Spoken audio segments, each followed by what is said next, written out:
নমস্কার, শুভ সন্ধ্যা। আমরা আজকের আলোচনা আপনারা জানেন স্বাধীনতা সংগ্রামে দেশবন্ধুর ভূমিকা ও তার প্রাসঙ্গিকতা। আমরা এইভাবে সাজিয়েছি আলোচনার জায়গাটাকে যে প্রথমে আমাদের মধ্যে আপনারা জানেন সবাই সেমন্তী ঘোষ, উনি ডক্টর সেমন্তী ঘোষ, উনি উপস্থিত আছেন। উনি প্রথম আপনাদের সামনে বলবেন। উনি গবেষণা করেছেন দেশভাগ নিয়ে, উনি গবেষণা করেছেন স্বাধীনতা সংগ্রাম নিয়ে, উনি দেশবন্ধুর ভূমিকা নিয়েও গবেষণা করেছেন। নিয়মিত আনন্দবাজার পত্রিকায় উনি লেখেন। উনি প্রথম বলবেন। দ্বিতীয়, আপনারা জানেন যে ভারতবর্ষে এখন যারা ইতিহাস নিয়ে চর্চা করেন ইতিহাসবিদ হিসেবে, কলকাতা ইউনিভার্সিটির প্রাক্তন ইতিহাসের অধ্যাপক ডক্টর সুরঞ্জন দাস কলকাতা ইউনিভার্সিটির ভাইস চ্যান্সেলর ছিলেন, যাদবপুরের ভাইস চ্যান্সেলর ছিলেন, এখন অ্যাডামাস ইউনিভার্সিটির ভাইস চ্যান্সেলর।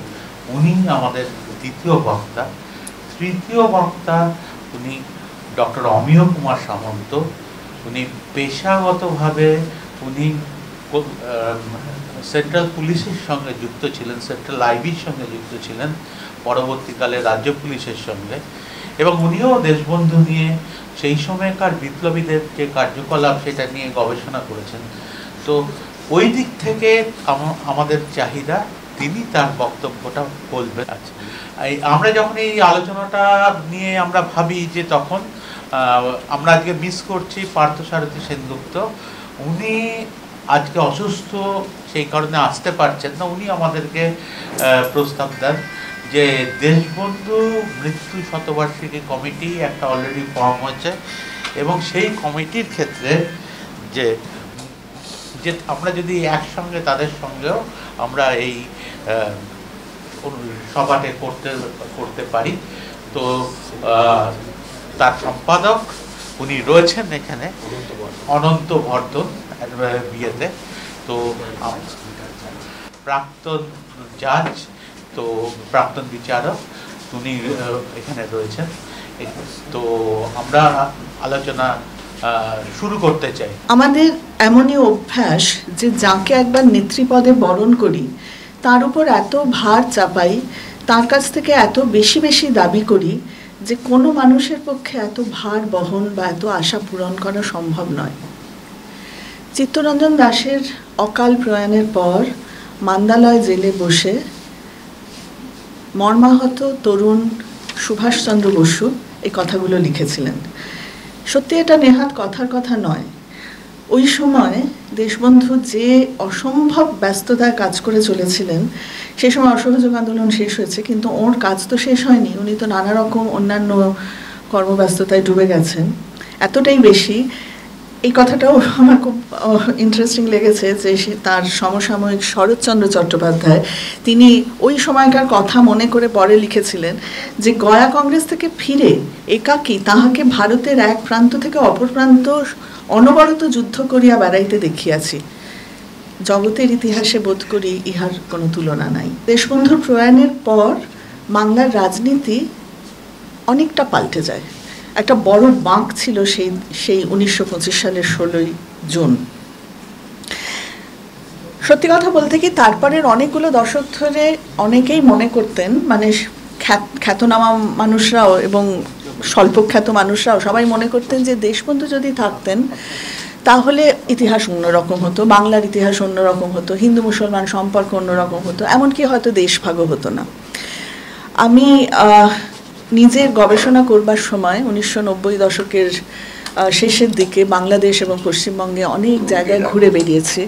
তখন এই কথাটা এত মানুষকে বলতে শুনেছি, এত বর্ষিয়ান মানুষ যারা ধরুন উত্তরবঙ্গে জলপাইগুড়িতে, বাংলাদেশের উত্তরবঙ্গে রাজশাহী রংপুর অঞ্চলের উকিলের বাড়ি, কোনো উকিল কোনো ডাক্তার, তারা হয়তো ধর্মপরিচয় হিন্দু, আবার চট্টগ্রাম বরিশাল খুলনা এ সমস্ত জায়গার অনেক বর্ষিয়ান মুসলমান মানুষ যারা এককালে অবিভক্ত বাংলায় মুসলিম লীগ রাজনীতি করেছেন, তারাও একই কথা বলেছেন, ঠিক একই সেন্টেন্স দুই দিক থেকেই আমি বারবার শুনেছি। সুতরাং এটা একটা খুব আশ্চর্য বিষয় যে এই বিশ্বাসটা, এই আস্থাটা যে দেশবন্ধু সমাজের মধ্যে একটা সেতুর কাজ করছিলেন তখন, চিত্তরঞ্জন আসলে বুঝেছিলেন যে মুখে যতই এক আর অখণ্ড দেশের কথা বলা হোক না কেন, দেশের মধ্যে যে বিচিত্র স্বার্থ, সত্তা, আইডেন্টিটি, ইন্টারেস্ট, কমিউনিটি, গোষ্ঠী, এদের যদি এক জায়গায় আনার জন্য একটা বোঝাপড়ার মধ্যে না আনা যায় তাহলে কিছুই হবে না। স্বাধীন ভারতে প্রতিনিধিত্বমূলক গণতন্ত্রে আমরা এই রাজনীতি আস্তে আস্তে বিবর্তিত হতে দেখছি। রাষ্ট্রকে খুঁজতে হয়েছে সেই বিবিধ সত্তাকে পাশাপাশি আনার যে প্রক্রিয়া, সেটাকে এখনও সেই প্রক্রিয়া যথেষ্ট সন্তোষজনকভাবে ভারতীয় রাষ্ট্র করে উঠতে পারেনি, আমরা জানি। তো 100 বছরেরও বেশি আগে এত স্পষ্টভাবে এই বাস্তবকে দেখতে পেয়েছিলেন যে রাজনীতিক, তার সমসাময়িকদের থেকে অনেকটা এগিয়ে গিয়ে, তাকে কি আমরা জাতীয় নেতা বলবো না? এই কারণেই দেশবন্ধুকে আমাদের ফিরে ভাবা আজকে খুব জরুরি। চিত্তরঞ্জনের জাতীয়তাবাদী আন্দোলনের অবদান, তার সাম্প্রদায়িক সম্প্রীতি শক্তিশালী করার প্রয়াস, এইসব নিয়ে গবেষণা হয়েছে এবং হচ্ছে। একবার তিনি ব্রিটিশদের সতর্ক করে বলেছিলেন, coat, "I am sorry to find it in parliamentary speeches on more than one occasion that England conquered India by the sword, and by the sword must she keep it, to argue that the policy of the sword is the only policy that ought to be pursued in India today. This is, to my mind, absolutely base and unworthy of an Englishman," unquote. Chittaranjan বিপ্লবী রাজনীতির প্রতি বিশেষভাবে অনুরাগী ছিলেন না, তবে তাদের আত্মত্যাগের মনোভাবের প্রতি তার গভীর শ্রদ্ধা ছিল। তিনি লিখেছিলেন, coat, "Being thwarted in their zeal to freedom, they grow impatient and believe in revolution. They see before their eyes that all nations, big and small, are eager for freedom. You give them freedom, you tell frankly that you will change the constitution, that you will administer the country of their good, and you will find all anarchism will be extirpated," unquote.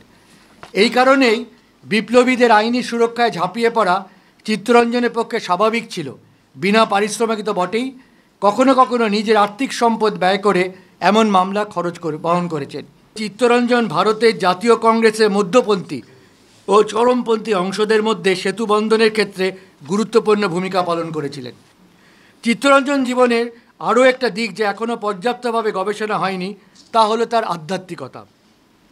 অনেক জাতীয়তাবাদী সহযোদ্ধার মতো, যেমন নেতাজি সুভাষচন্দ্র বসু, তিনি ছিলেন এক গভীর আধ্যাত্মিক মানুষ। যদিও ব্রাহ্ম পরিবারে জন্মেছিলেন, চিত্তরঞ্জন বৈষ্ণব ধর্মের আবেগপ্রবণ শক্তি এবং চৈতন্যের জীবন ও আদর্শ দ্বারা গভীরভাবে আকৃষ্ট হয়েছিলেন। আমি চিত্তরঞ্জনের আরেকটি উদ্ধৃতি দিচ্ছি, যার থেকে তার ধর্মভাবনা এবং বাঙালি সাংস্কৃতিক ঐতিহ্যের প্রতি তার গভীর শ্রদ্ধা প্রকাশ পায়। উদ্ধৃতিটি এইরকম: "I have found out the true soul of Bengal. I have learned to appreciate the real history of Bengal.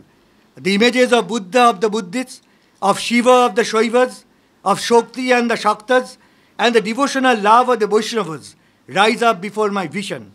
I think of the immortal songs of Vidyapati and Chandidas and feel myself glorified by the glorious life of Sri Chaitanya. The songs of Gyandas, Govindadas and Lochandas vibrate in my heart's core. The devotional songs of Ramprasad Sen melt my heart. We then saw our mother and Bankim's song which touched our heart. I can appreciate the message of Sri Ramakrishna and Keshav Chandra. I feel inspired by the words of Vivekananda. I can realize that a Bengali, whether a Hindu or Muslim or a Christian, is after all a Bengali.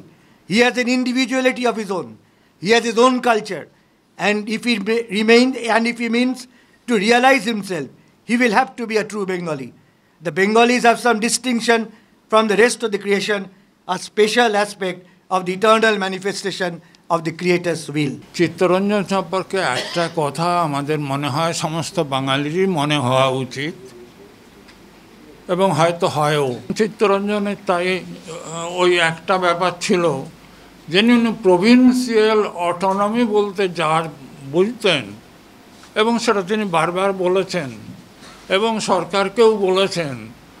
ওই Montague Chelmsford অ্যাক্টে যে কটি সুযোগ দেওয়া হয়েছিল কিছু লোক বাড়াবার লেজিসলেচারে, উনি তার প্রতিবাদ করে বলেছিলেন, আমরা শুধু এখানে কিছু অতিরিক্ত ক্ষমতা চাই না, বা কয়েকটা রিপ্রেজেন্টেশন বেশি হোক, আমরা এটা চাই না। আমরা চাইছি এই সরকার, মানে এই প্রভিন্সিয়াল সরকার যেন সব দিকেই একটা সরকারের মতো হয়। বলা হয়েছে অনেক কথাই, তবে কিছু না বলাও থেকে গেল না, কারণ আমাদের আজকের প্রসঙ্গ ছিল শুধু চিত্তরঞ্জনের জীবন, যেটা অত্যন্ত প্রাঞ্জল ভাষায় সুরঞ্জন বলেছেন। ডক্টর সেমন্তী ঘোষের কাছেও আমাদের প্রত্যাশা থাকলো তিনি এই বিষয়ে গবেষণা করেছেন, বিশেষ করে অতএব যে ফেডারেলিজমের কথা বলেছেন সেটা নিয়ে একটা তুলনামূলকভাবে যার একটা অক্ষম প্রভিশন হয়েছিল 1935 গভর্নমেন্ট অফ ইন্ডিয়া অ্যাক্টে, তার তুলনামূলকভাবে আজকের দিনেও India is an union of states কতটা হয়েছে এটা নিয়েও আলোচনার অবকাশ থাকে। আমি প্রত্যাশা করো কোনো ভবিষ্যতে আবার আমরা মিলিত হব এই বিষয় পড়তে। আর তৃতীয় কথা, ডক্টর সুরঞ্জন দাস আমায় বলেছেন যে এই বাড়িতে স্যার আশুতোষ আমার পিতামহের সঙ্গে চিত্তরঞ্জনের সম্বন্ধের কথা।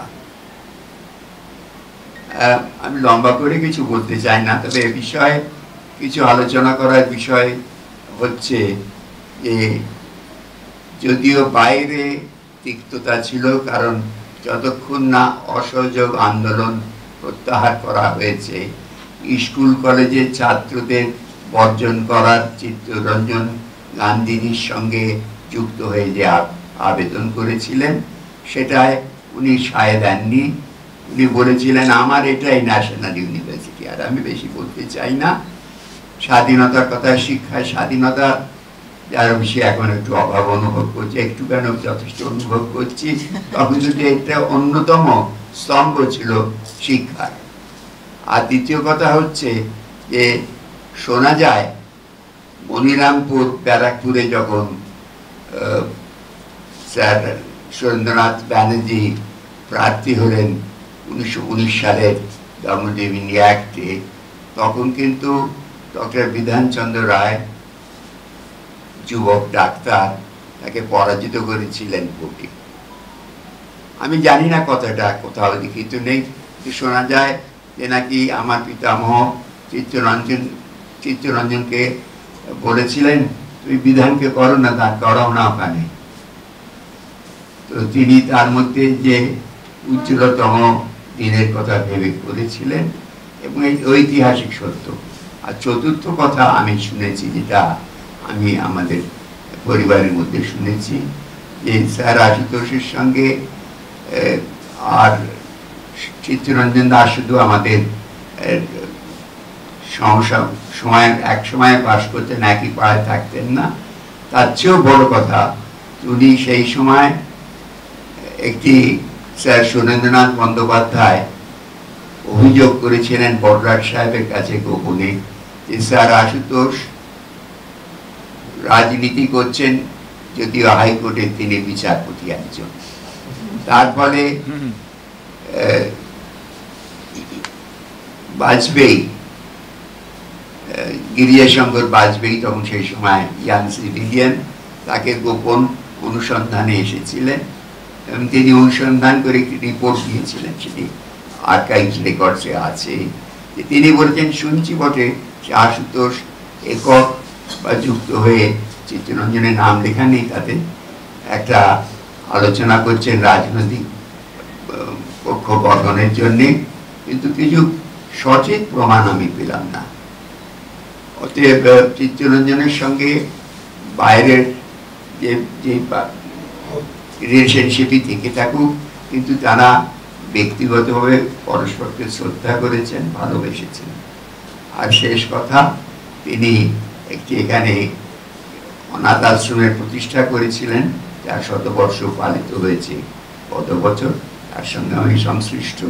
সেই প্রতিষ্ঠানের চিত্তরঞ্জন সভাপতি এবং সুভাষচন্দ্র ছিলেন সম্পাদক, এবং তাতে বলেছিলেন যে সেবা প্রতিষ্ঠান নাম দাও, অনাথ আশ্রম বলো না। আর উনি মানুষকে যে ভালো করবার চেষ্টা, কত চেষ্টা, তার উন্নয়নের চেষ্টার জন্য তাকে সেবা বা দায়িত্ব হিসেবে ধরেছেন। আর তার যে চিত্তরঞ্জনের প্রতিষ্ঠিত কীর্তনাঙ্গের যে গান, তার জন্য তার কন্যা তার বাড়িতে বেতলা রোডে একটি কীর্তনের সভা থাকতো প্রতি শুক্রবার। অতএব তার সঙ্গে যে এবং তার কবিতাগুলি তো সুব্যক্তিত সাগর সঙ্গীত অন্য কবিতা, সেগুলি থেকে তার প্রাণের মধ্যে যে ভাব ছিল কবিগণের মনের মতো, সেটা আমাদের সত্যি মুগ্ধ করে। আমি বলবো যে আজকে ডক্টর দাসী বলি সুরঞ্জনকে বলবো যে তুমি যে লেখাটি লিখেছো, অনুরোধ করবো আমি, তুমি যদি অন্য কোথাও পাবলিশ করার কথা না ভেবে থাকো, আমাকে না দিলে এটা আমরা প্রকাশ করবার ইচ্ছা প্রকাশ করছি। ধন্যবাদ সকলে যারা এসেছেন। আমি শুনবো।